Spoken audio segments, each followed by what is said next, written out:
ताबीरिबा खुदिंगमकपु वारी चफु चैनल असिना इकाई खुमनजरी तारामना ओक्चरी हौजिक लौबिरसि nganba maibamgi thabum tara hairiba wari asigi taret suba episode matam khara leiraga sakhi ibolgi yumda laklami ibolgi imungi minasu sakhi lakpaduda harau harau towi sakhibu imungduda kausinduna faminaduna acha athak kaya chaminnaraduna nungai nungai ba wari kaya sanadun leirami marak thatna sakhina tapna wahaudore ibungo ibol nangi nachal thoibiga aigi ichara baiga luhongse haina kibado madugi thabakto toklase masu le sabini magi khangnaba misu leramgani aikhoina ngami haiduna tawbasi su phatte isana su yum palu haiba yararoi madi memsagi wakhalda luptuna leikrabani aikhoi phabu mawnda ningsing kidrabani makhoina phani haibaduda adum tawjarasano aikhoina ngami haiduna makhoigi pukningi wakhalol khangdana tawbasisu masi phatte aisu sigi wafamse amuk matung manau haudoraklaroi ai masi hairuge haidana nangi nanakta laglibani ibohalna imasi hoina phai haibado adum tawbiyo aina sohana aigi chal thoibida wa pumba hudokrabani adubu maso hujikti rabaibu pamdre hairakle nupi leraba nupada yum panba ngamloi haidunu leikrabani masigi wafamse aina imasidadi haudokkidabani maramdi imasina nungai kiroi khanbadagi haikidabani imasi haujisu thaudoksingdu rabaida amata khangandriba natra rabaina su amata chingnadriba natra sakhina khangdri magi memsado aina di supam pamde ichana apamba mau amu pusilakpada ai karisu thingoi tawbatabu ai khoiga thak manabu oigadabani aduga amana ai isasi handakti ihei hainingdaba chathok khodokpada karinoma itau tawbadona mang hanaga marol ama nuaitabane nungsi khidraba memsado maduda adum udana lei chumnaga ubanate sakpham kairba mawngda adum ui noina pabungna su ngangbada loirabani wakhal charjat khanjelaga tumlabani na namang nahadadi kari no mayam ama ubu tabani haiduna aingonda nganglibani ne adona khoidadi karimata tawdabra mathi phonglaktabra na khoina chathok khotokpadaga aki tujungbaga phawdabra thokliba thokdoksi ai itomdara ibohalna magi so adum hairaki nahan aina nadun leikibadusu atai maram amadagi nate aina thabak halakpada aikhoi thongan maya sidagi hauraga aina imung changlamdai phawba thawai amana ingonda adum yetun leibani aroibadadi sakpham kairaba misak amana aingonda aki tujungba kaya tawrakpadagi ai khudakta gyan mangkibani namitudagi aisu isada hainingdaboy thabakka tawningbaka poktaba adum tawduna lei masi aina khanbada memsagi thawaina aikhoida laman singlakpa soidana oiramgani aikhoisu akhangba ahiba maiba ama tanaraga thabaksing asi punna loisankibana phani khali natragadi aikhoi amata hingdowa mande aikhoi soidana awafamda tagani aikhoina awafamda tadringaida akhang ahi maiba ama tanabana phani sakhina amu maduna pharani natradi aikhoi pumba awafamda taba haibasi soidrabani ibohalna aduda yaroidaba ama yauri aduda lurisi sakhina memsagira ibohalna mani hairaki sakhina amu asumna wa makha taraklami madugidi karimata thudokna khanjilunu matamse paisa na ngamdaba amata leitabani aikhoina wari pomba maiba adu tamduna wari pomba khangan gadabani aduda paisa mayam ama pisinduna maiba adu ko thabak sidi yana na basin gadabani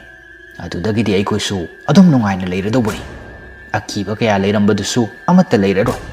chathok khotokpada nungaina chalani masina patra aina hairise nakhoi kari khali ibohalna maduna budi yamna pai aduda maiba aduna thabak sida yaba ngamloi hairaklagadi kamdawai masi sakhina amhari paisa hana utkadabani sel ororo haitharadi masu paisa du ubada adum wakhal hongkragadabani adugi matungdagidi aikhoigi thabakta adum yare aikhoi adum nungaina leiroidro asumna hairaki ibohalna phare adudi thabaksi khara thujinaba tawsi matamsi sum thengjin khragadi aikhoida hena awaba tabu yai yari khai thabaksi thujinaba tawsi numit kharani leiraga ahiba maiba ma kaurasi aisu ahiba maiba ma thikige ai numit kharani si thabak kharadi jinkini thabakki matamsi ayuk nungthalgi matam khaidana tawdoriba thabak oibana tumba chabu fawa khangoi masisu loigadore kuiraroi aduga adum tawrasi asumna hairaki Sakhina nangi thabak tuna kadai da pairiba haujiksina ibohalna khara lapi jingdani paisa su chaukraba tek tek tawraga leiribani Sakhina kari gi tek tek no nakhoina tawriba thabak tudi nupa thokpa thabak nina sel sum mayam ama phangba maduna phatro sel sum talibanena sum leiringai da nakhoi nayum panbagi matam henkhini ko ibohal nangbu nayum do panaba tawrone nangbu yum sida leirisi nakhoi nachin na ohum khaktani nupi duna lakladi sidagi hena harau harau leiroidro nungaina angang magni sunate gyan tarone nangbo asum hairamki ibohalna nokphet tawduna as imasi sidi onthok onthok wa mayam ama takpire kaidaginoda hojikpu luhongko matang chadre isal se hana magi amukta losinkhige aduga aikosu hongna tawrage asumna haidun noglami Sakhina parese adudi aisu hannaba tawrage matamsi thengjin krani asumna hairamlaga gari thauduna mayum tamna chatki ibohalna manawnu pad onsilaktuna asumna hairami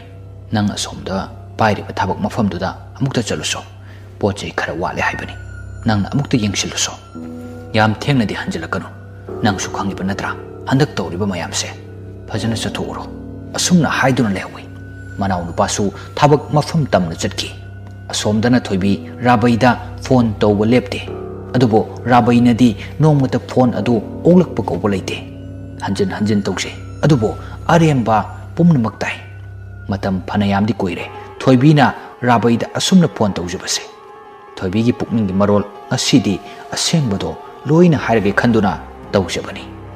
adubo rabainadi phone paikhalaktabana ngasisu phone tawba lepte ngasisu adum paidre thoibi masada wakhalama lai madudi thoibi rabaigi office ta chattuna maga oina thengnaraga wari pumba asi sabana farani haiduna khalamki somdana ibohol matam thengjillaklabaduda matha sarami manawnu pa yumda hausik phawa hanjilaktabaduda lambi da kari thoklaba jano haiduna masadu yamna mi pairami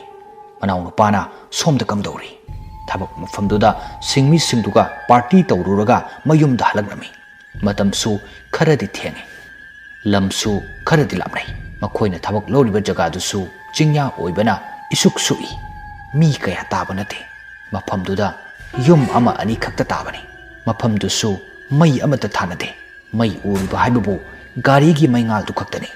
mayamba iboholna phone tawraklami manawnu paduna fat paikhade iboholna hey thengene nangbo kayorage matam phate haibasi nang khangi natro manawnu pana hoi tamo ai lae yorokadore iboholna yaradi khara thun laone asumna haiduna phone thamnaki somdana manawnu padu nisagi mayaina akiba haibadu masada kaya thoidokna phauramte gari adusu isai hauna thagatuna yamna monda nungaina thoduna lai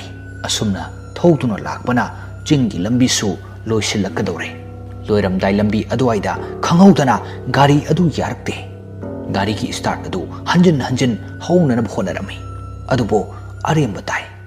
tomba gari adugi mapanda thoglak gari adubo phone gi flash thanduna semli mana asum semlingai matam aduaida haipet miyoi ama chen kibadona taw kibad urami tomba flash tu akoi ba aduda koilei leiduna tharaga yengi adubo kana su leiba uramde as ai ki wakhal oirambu yaida sat losinaba tawke matam si sum thengjilakpasida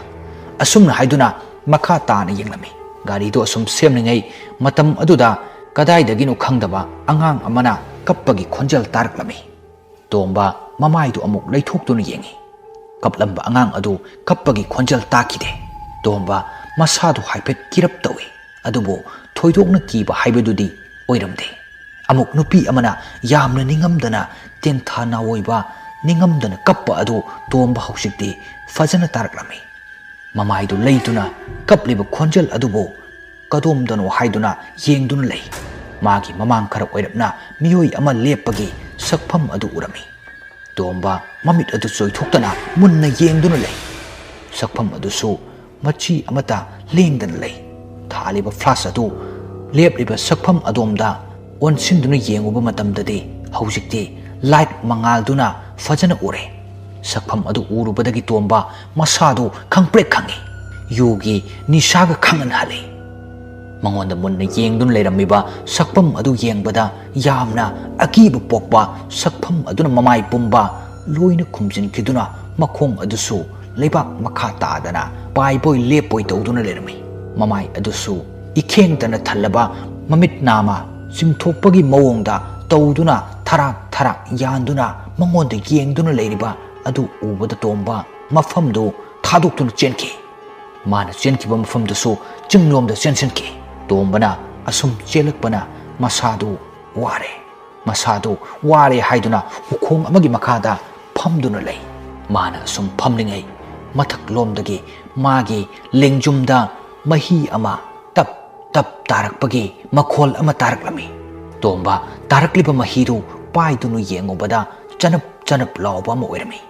ꯇꯣꯝꯕ ꯃꯃꯥꯏꯗꯨ ꯃꯊꯛꯂꯣꯝꯗ ꯍꯥꯏꯐꯦꯠ ꯊꯥꯡꯒꯠꯇꯨꯅ ꯌꯦꯡꯉꯨꯕ ꯃꯇꯝꯗ ꯅꯨꯄꯤ ꯑꯃ ꯎ ꯃꯁꯥꯗ ꯐꯝꯗꯨꯅ ꯂꯩꯔꯝꯕꯗꯨ ꯎꯕꯗ ꯇꯣꯝꯕ ꯀꯟꯅ ꯂꯥꯎꯗꯨꯅ ꯑꯃꯨꯛ ꯆꯦꯟꯈꯤ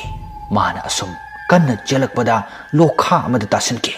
ꯇꯣꯝꯕ ꯃꯁꯥꯗꯣ ꯍꯧꯖꯤꯛꯇꯤ ꯌꯥꯝꯅ ꯐꯤꯕꯝ ꯁꯣꯛꯂꯦ ꯆꯠꯄ ꯐꯥꯎꯕ ꯉꯝꯁꯤꯜꯂꯛꯇ꯭ꯔꯦ ꯂꯣꯛ ꯃꯅꯨꯡ ꯑꯗꯨꯗ ꯇꯣꯝꯕ ꯌꯥꯝꯅ ꯋꯥꯅ ꯑꯁꯣꯛꯄꯗꯨꯕꯨ ꯄꯥꯏꯖꯗꯨꯅ ꯑꯅꯥꯕ ꯑꯗꯨꯕꯨ ꯈꯥꯡꯖꯔꯝꯃꯤ ꯇꯣꯝꯕꯅ ꯂꯩꯔꯤꯕ ꯑꯀꯣꯏꯕꯗ ꯅꯨꯄꯤ ꯑꯃꯅ ꯌꯥꯝꯅ ꯍꯔꯥꯎ ꯍꯔꯥꯎꯅ ꯅꯣꯛꯄꯒꯤ ꯈꯣꯟꯖꯦꯜ ꯑꯃ ꯇꯥꯔꯛꯂꯝꯃꯤ